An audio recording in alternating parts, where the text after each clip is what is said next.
the absolute biggest thing that human beings have a hard time understanding and accepting is that there's a different perspective. Let's leave the matrix and enter the real world. Here we go.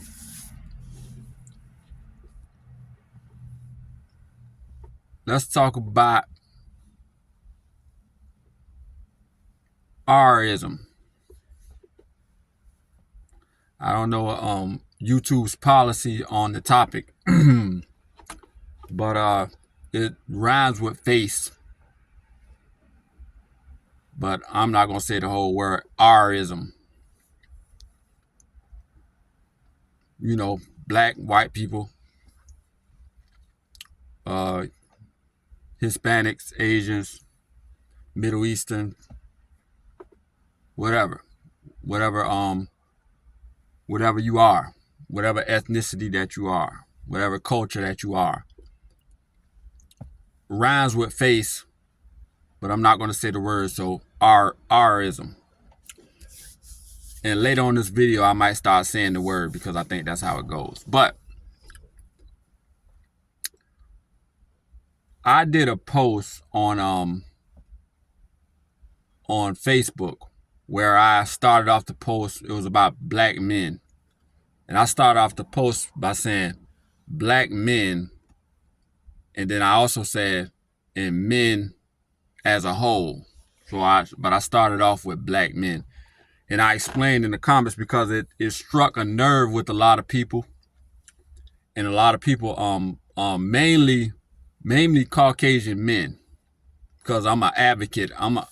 I like to advocate for men, period. But there was a lot of Caucasian men jumped in the comments and they took offense to me starting off with saying black men. Saying that why you gotta bring, I'm gonna start saying it now. Why you gotta bring racism? Why you gotta bring race in it? Why you gotta play the race card first before you but it was a post advocating for black men, you know what I'm saying? And how I understand what men are going through. Well, not for black men, but for men as a whole, how I understand what men are going through and how, you know, things are swayed against men in this country. And it has been that way for years. And they just say, you know, they mainly Caucasian men were saying, you lost me when you said black men because all men go through the same thing. We're in the same struggle. We're brothers in arms. We're in the same struggle. And in the comments, I updated in the comments and I explained that the reason why I started off the post by saying black men is because I'm a black man and I feel like we're targeted more. It's been foot on neck for men. You know, when the FNS movement started and it started getting heavy. But I feel like black men have just been targeted a little more. And that's just my experience. And you know what I'm saying? That's why I said what I said. That's why I explained it. But I still said this post is still for men as a whole. But you know, I had a few back and forths in the comments or whatever. But I want to talk about it, about racism. And racism is just not against black people. You know what I'm saying? I explained that to somebody in the comments. But I'm going to give my issue, though. I'm going to read, matter of fact, I'm going to read a comment that I made. I want to read this comment. It says, racism will never die, and it's not just it's not just white people. Black people also pull racist acts on white people. It's just the nature of humans. The problem with black people is the margin that was left from heavy racism during slavery, Jim Crow, the war on drugs, and the crime bill. That's the only reason I bring attention to black first. Once the margin is repaired or attempted to be repaired, I'll never bring up race again. See what I'm saying? And that's the thing.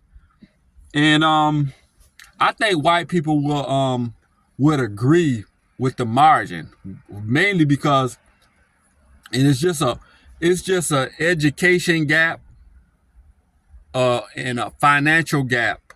You know what I'm saying? And a mental health gap.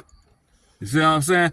That's that it's a education gap, a financial gap, and a mental health gap from trauma, a trauma gap.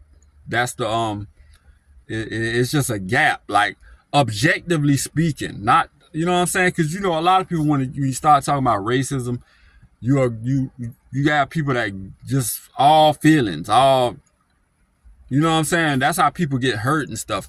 Somebody, you see something happen, and then a lot of people jump out and ready to crash out because one person said this and one person said that, and it looked like this person was doing something to that person. It looked like a hate crime, and see what I'm saying? But objectively, I'm an objective guy. I'm not a very emotional guy.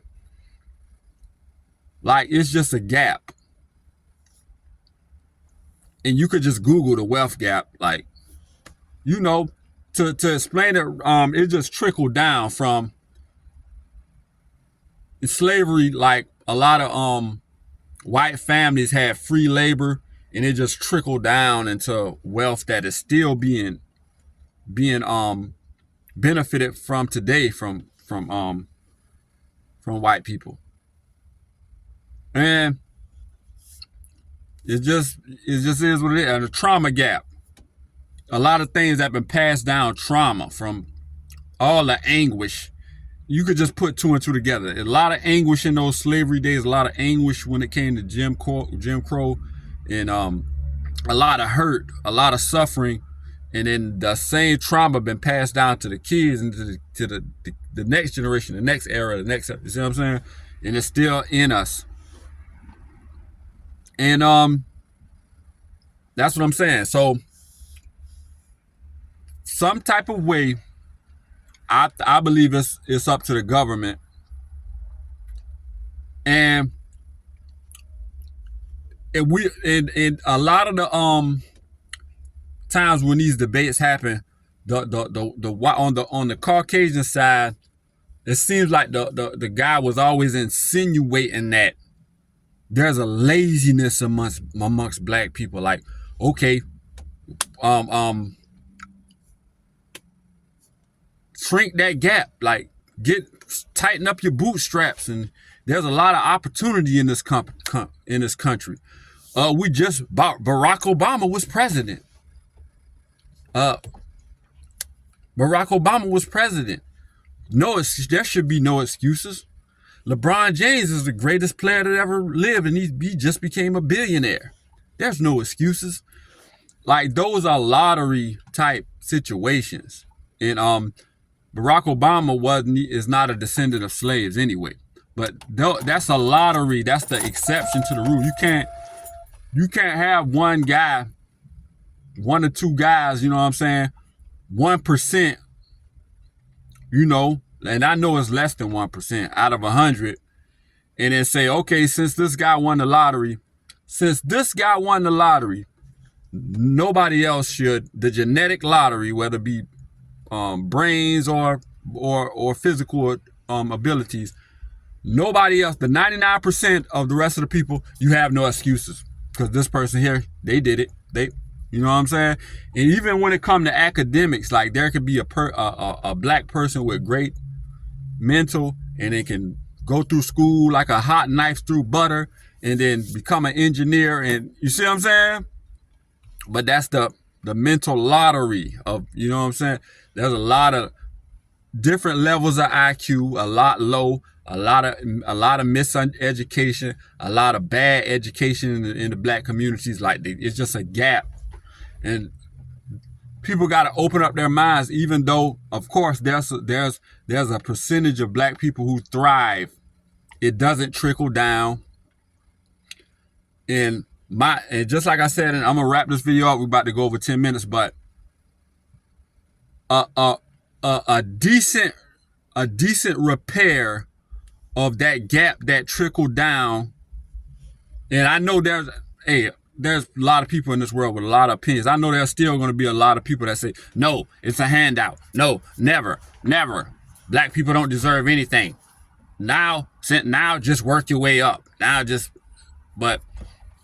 we got to just accept that. But, you know, as my experience as a black man, I think that we need a reparations package that can just, I don't think the gap will ever be just closed. But the gap, if to shrink that gap good enough, and I can speak for myself that if that margin, if this country, the United States, made a good enough attempt to repair that margin, myself, and I can only speak for myself, and I want everybody to get in the comments and talk about it and tell me how y'all feel. I would never bring up race again, because I would have that boost that I need to be like, okay, let's to kind of even this playing field, and then let's play ball from here. Then I'll play ball from here. You know, I won't bring it up again, because that's been done. The repair has been, you know what I'm saying? They brought in the parts and try to put a good repair on that problem. But I want y'all to talk about it, get in the comments, and let me know what y'all think. I just thought this needed to be talked about, and I had it in my memorandum for a while that I wanted to talk about this. But y'all get in the comments, let me know what y'all think about it, and how would y'all feel if that margin that black people have, if this country attempted to repair it, how would you feel? Would you still bring up race? Would you still? I would take my payment or whatever I get from my reparations package, and I would try to build from there to get myself where I need to be at, to get my family where I need to be at. And I wouldn't bring up race again, because you got to take something.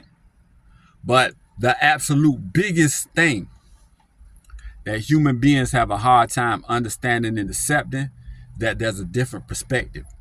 And if you ignore that perspective, it can sneak up on you. Y'all like, comment, and subscribe.